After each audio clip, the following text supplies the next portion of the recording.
What I'm going to do today is just to demonstrate a little bit about Robert's first painting lesson he gave me.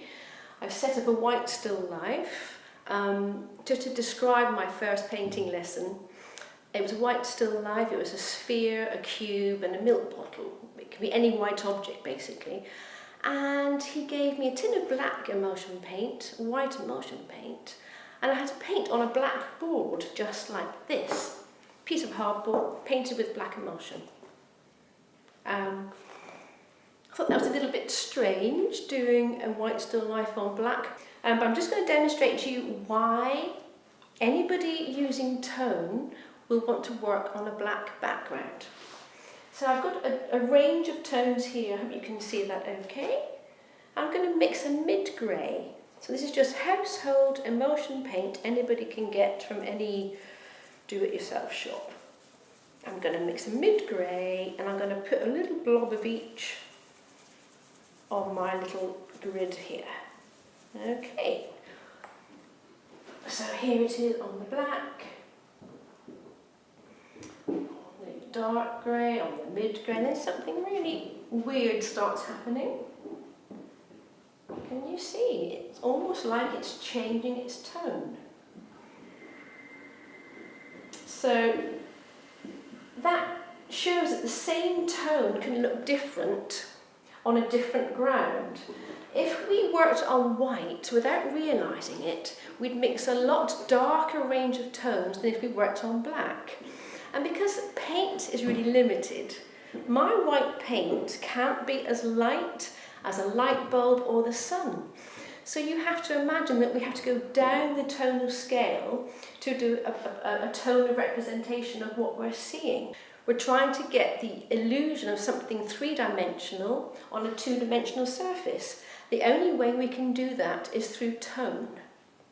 What is tone? Well, Robert used to say it's just the lights and the darks. And his way of teaching, he called it the tone of the tone, the shape of the shape, and the colour of the colour. And today we're going to learn about the tone of the tone. Just a bit of hardboard, as I said, cheap as chips. So it means it's not a scary thing when you're working with cheap materials. The brushes I'm going to be using today are just hog brushes you can get from any art shop. They have to be pretty stiff, so you don't want sable brushes or watercolour brushes. Quite stiff ones. Where's my nice? So where do we begin? Well, the three mistakes I made when I did my first black and white painting, he said, if I were to sing your painting, Louise, it would sound like this. God save our gracious Queen. When it should sound like this. God save our gracious Queen. Now what he meant was, the tones were not in tune, they weren't cleanly mixed, so my painting wasn't in tune. That's a bit of a weird thing to think about, isn't it? A painting could be in tune or not. So the greys I used weren't cleanly mixed. The second mistake was I didn't cover all of my board. And the third mistake was I'd painted the shape of the objects instead of the shape of the tone. That's quite a technical thing, but we'll learn about that in a minute. So where do we start when we're painting? Well, we don't actually start with the object. We start with the biggest shape of tone first. To help try and read tone, squinting is good. So I'm going to start off, the apple's going to be here, I'm going to start off with the area at the back, the background. And I say to myself, first of all, where's the darkest tone? Where's the lightest tone? The lightest tone is the top of the apple, top of the box. The darkest tone is the shadow underneath the apple. But the background is sort of a darkish tone.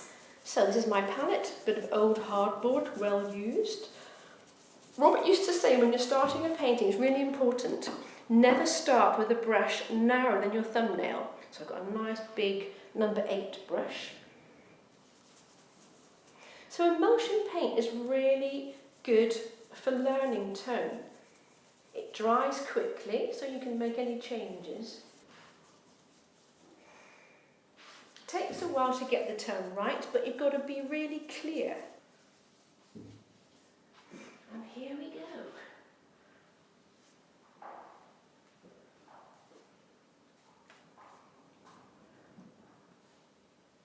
So I'm doing the shape of the tone, the shape of the tone.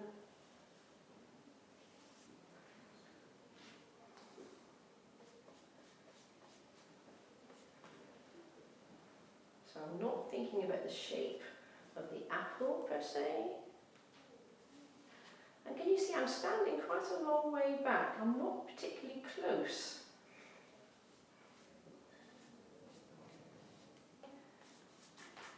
I remember taking a self-portrait to Robert because apart from setting up still lifes in the studio, he would set up a mirror and I'd do a self-portrait.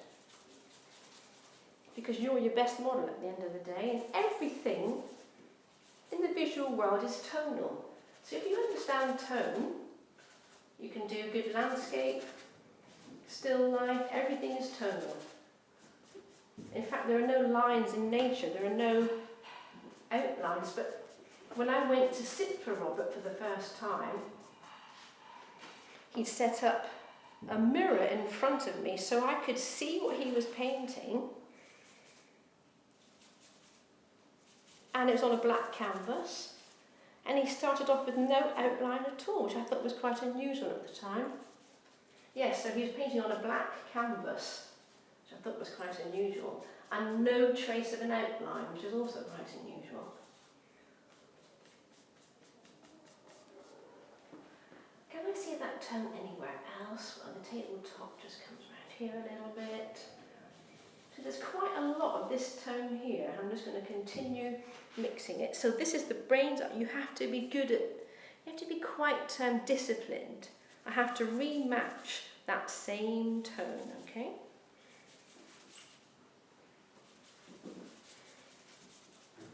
Robert's most important mantra, which I apply to every painting, is let every mark be a thought and every thought a clear one. It's not easy not having an outline, but if you can get used to it, it's a much freer way of working. In fact, one of the exercises we did was cutting out the shapes of tone. So painting pieces of paper, the tone, and then cutting out all this biggest shape of tone first. But it's such a logical way of working. Really, you start off with the big shapes. So we want this painting to be in tune. Can I see that tone anywhere else? I don't think I can. That's quite a lot done already. Now, different brush this time. The next biggest tone, the tabletop. Different tone, so we want a different brush. It's no good using your dark brush for a light area. So you've got to be very disciplined with your palette. You know, if your palette is ordered, then hopefully the painting will be. So it's a light tone, but it's not the lightest. If you imagine looking at this tonal still life, musically, it would be something like boom, boom, boom, boom, boom, boom, boom, boom, boom, boom, boom. So we've got darks, we've got lights. I'm going for the second lightest light. Not as light as the tabletop, the box. So that's a reminder of how light I can go. I can't go any lighter than that. So I'm squinting.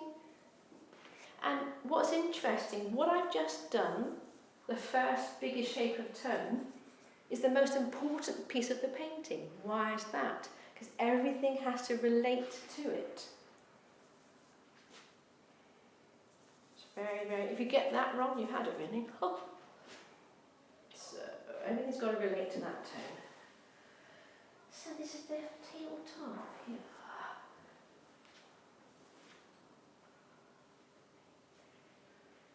It's going to be going in here. But again, some of it will be the same tone as the apple here. So you just have to go with it. So I spent 6 months, as I say, doing tonal exercises, just using black and white paint. So after doing a white still life, with my students I actually get them also to do a black still life. And looking at yourself in the mirror, so if you're doing a self-portrait, you have to ignore the colour of something, keep squinting, and just cover it all up. Another lovely saying Robert used to say was, we have to respect the event. Now the event is just the still life, or the model, or the landscape. Your painting will never be as important as what you're painting. So if I'm doing a still life at home now, in colour, I have to love what I'm painting. If I'm doing a sky, I don't make up the clouds, I try and really respect what I'm seeing and just almost like pay homage to it in a way. That's the shadow there.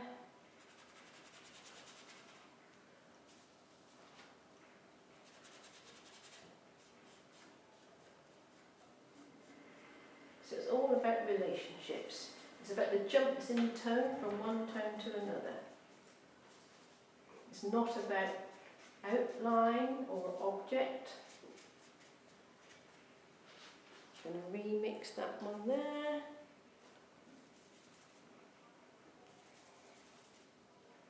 And the more you do this sort of painting, you look at, let's say, Velasquez, Rembrandt, of course.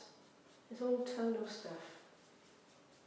So I say to myself, can I see that tone anywhere else? Squinting like mad, so yes, it's definitely sort of here a little bit. So it's not easy working in this way, but it saves a lot of time and you're in control of your square format very early on. I'm squinting like mad. Okay, that might be that up here. To work on that in a minute. It's really funny how some of us find light tones easier to see, some of us darks, and I find the darks a lot harder.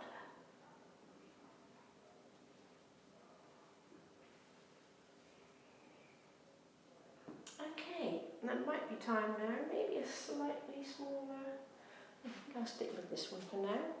The next biggest tone is the lovely, lovely light tone on top of the box, which is deliciously light. It's like my high C. If I'm doing a chord, it's my high C. This is going to be delicious. Ooh, ooh, ooh, ooh, ooh.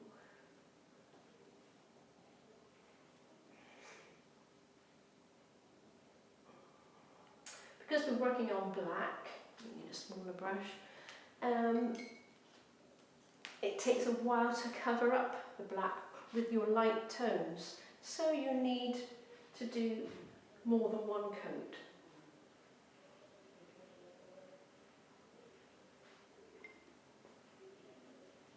There's something delicious about it, I think. Just the simplicity of it. Okay, can I see that tone anywhere else? Well, up here is lovely. The apple's gone a bit small, but never mind. It's interesting, you know, quite a lot of painters need to readjust the shape, the drawing. Robert never had to actually, he always got it right first time, which was very annoying. But you can see what I mean, we're getting the feel of something three-dimensional. And the thing is to cover up your black sooner rather than later. I'm just going to simplify all of that for a minute.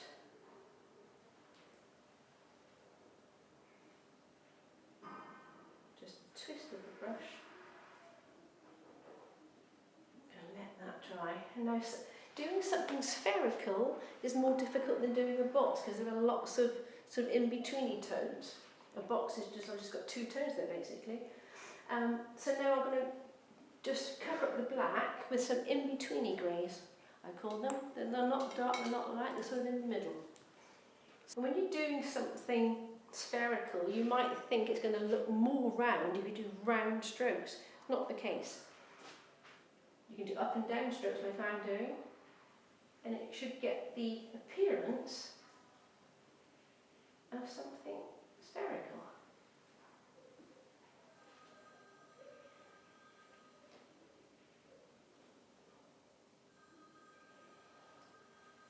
Outside the room. Okay, carry on. Okay, so I'm just adjusting a little bit. It's always that sort of darker shoulder. It's slightly more difficult. But I can kind of leave it there for the moment. And then I'm going to show you the Claude glass. It's just a piece of glass or perspex painted black. What you do, you look in it and you can compare your painting with the real thing. They used to use it for landscape painting to judge what was lighter, the sky or let's say a tree or something.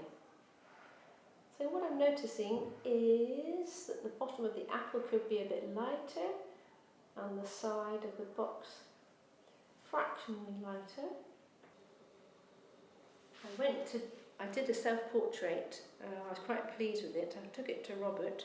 He covered up the eyes, nose and mouth and said, not a very interesting painting, is it? Because I'd taken no consideration for the corner of the painting here. I was just interested in the juicy bits in the middle. But he said, if you're a serious painter, you have to be responsible for every mark you make, even this little corner down there. Otherwise, you're merely illustrating. So, I'm just going to cover this up.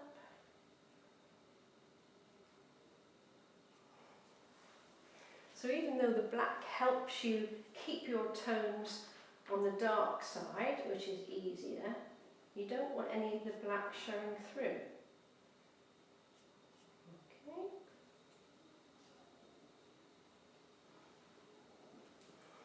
Top of the box is a little tiny area of little triangle on top of the box here.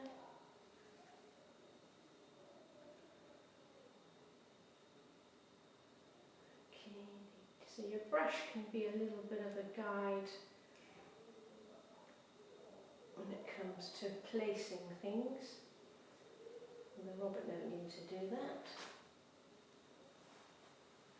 So he called this a conceptual approach to painting. And all that means is that you're following through with an idea. Biggest shape of tone first and everything relates. It's a conceptual approach. And like he said, if you're interested in painting the world as we see, he called it the retinal world, it's a very effective way. I'm going to go back now and do the very light tones on top of the apple.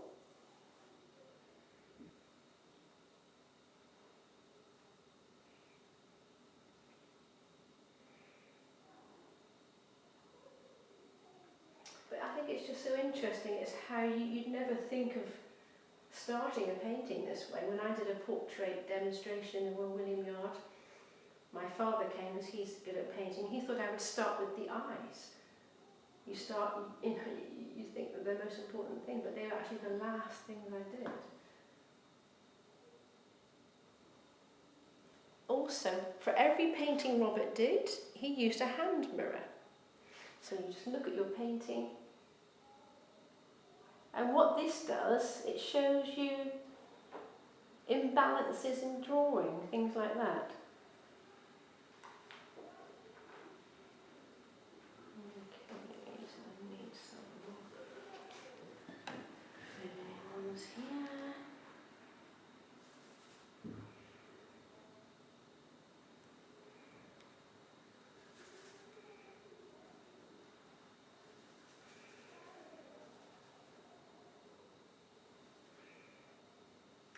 to be quite tenacious to work in this way, to make every mark of thought and every thought a clear one.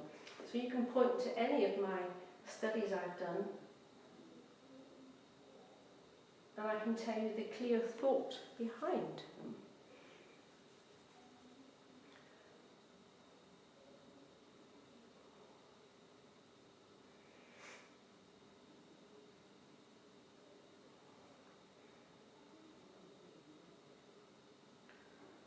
So we eventually get the illusion of something three-dimensional.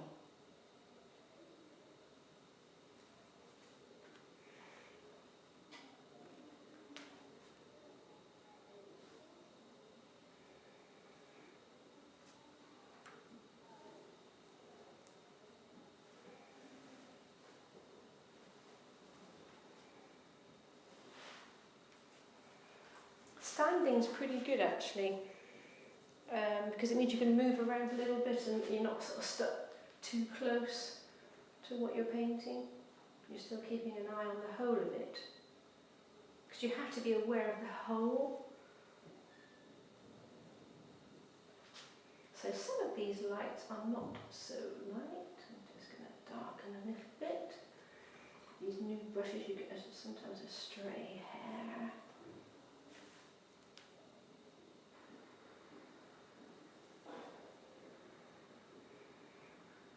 I think it's just interesting to see how one starts with a painting. So then within the light tones, there are little jumps.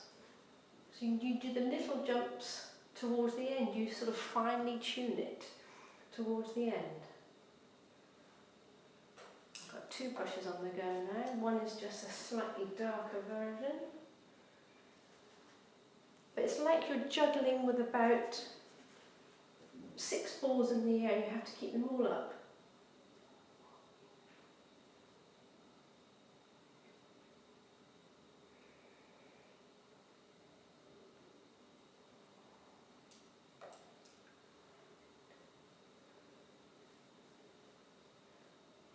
Tiny. In a minute I'm going to show you a series I did back in 1988 when I met Robert, and it's a still life of coloured objects. I did them in black and white, but it's sort of going down the scale.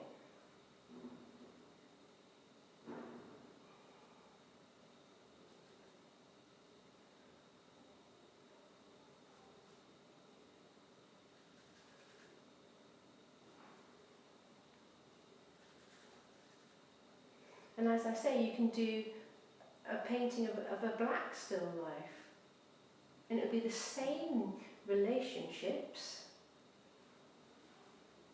but just going down the piano scale a little bit more.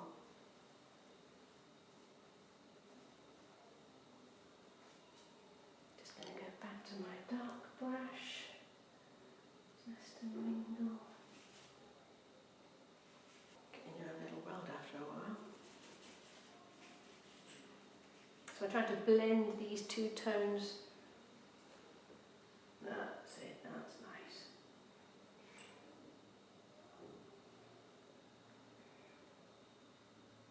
So it's a very orderly way of working.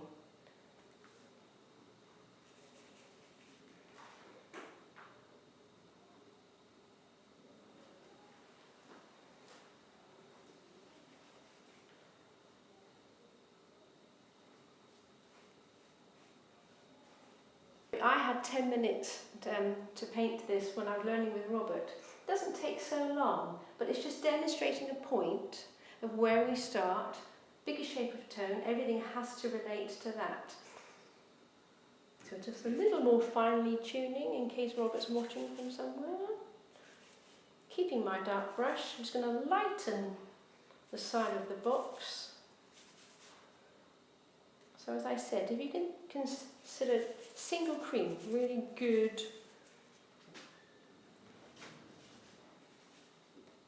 sort of metaphor. and peace of mind.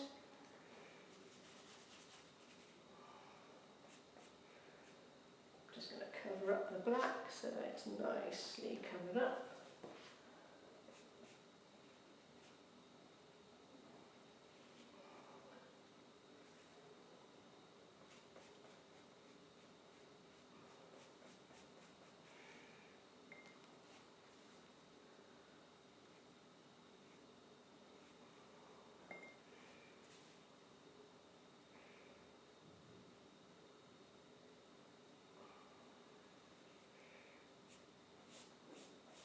So within the dark tones there are some slightly lighter, some slightly darker. So now I can just finely tune a little bit. Push against it.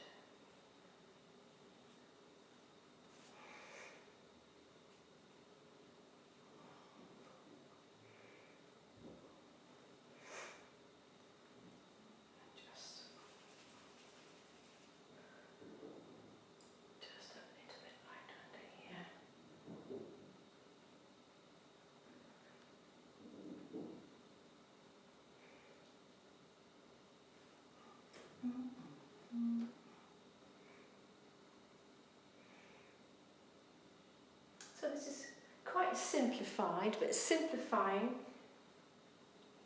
is very useful. You don't want details. So this is an example of my 10-minute first lesson with Robert, and now I'm going to show you 3 examples of a similar exercise. Very interesting study I did with Robert. After doing quite a few white still lifes, he said, why don't you try and paint some coloured objects? So I chose a blue cup, a red book, orange container, white ping pong ball. Exactly the same approach. Biggest shape of tone first, relating everything to my first biggest tone, and then going down the tonal scale. So choose the second or third lightest tone and use it then as your lightest tone. So moving down the tonal scale, the same relationships. This to this to this should equal this to this to this. So it's going down the piano scale. So if this were a chord on a piano, it might be ah, ah, ah, ah, ah, ah. This would be dun dun dun dun dun dun dun. And then finally, the lowest one of all, it would be bong bong bong bong bong bong bong. So it's exactly the same relationships, but going down the tonal scale, which is very interesting, very useful to judge the jumps with the light tones and the darks. I did also lots of portraits, which I'm going to show you now.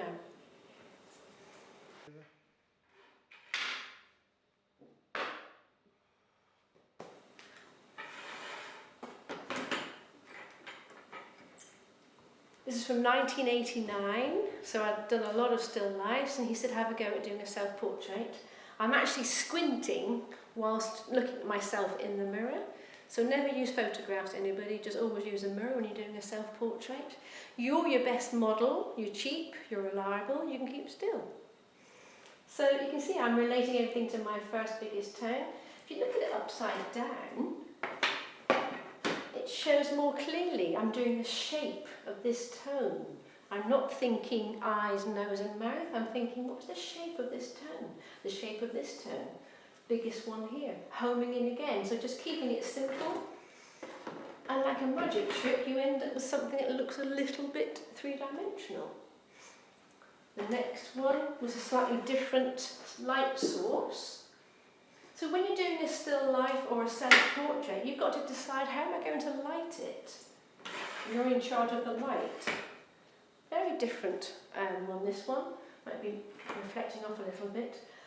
But I thought I'd try the light from below, a really big tonal range. I've got very dark darks, very light lights, but I learned a lot about what happened in the dark tones, which I find quite difficult. But again, quite dramatic. I'm learning, I'm working hard, and I was a bit scared about trying colour after doing so many black and white paintings. Now this one was done more recently as a sort of an exercise a couple of years ago. But I'm just sort of, if I'm doing a demonstration, I just prepare by doing a practice self-portrait. And the same thing again, you can see I know where the lightest tone is, The nose is really hard to paint. It's the most three-dimensional thing on the face. So you have to just be aware that the lightest tone is usually on the nose itself to give the illusion of 3D. But this is all the shape of the tone. If you squint, it's all the shape of the tone. No detail or anything. Similar with the light tones. And if you're doing a self-portrait, and if you're doing a still life, try and get dramatic light. Try and light your head from left to right, because Rembrandt always lit his paintings from left to right, because we read in the West from left to right. We read paintings from left to right. If you start off with a shadow, it's clumsy. So have a nice dramatic light and just try and concentrate, and it's a very good practice. Robert used to say, self-portraits are usually your best paintings. I mean, Rembrandt's self-portraits are the best paintings ever made. So just have a go. I hope this has been useful as a little taster of Robert's painting technique. I think it's good to demystify painting. It's not as complicated. You can just simplify it with a tonal approach. Just have a go. Good luck.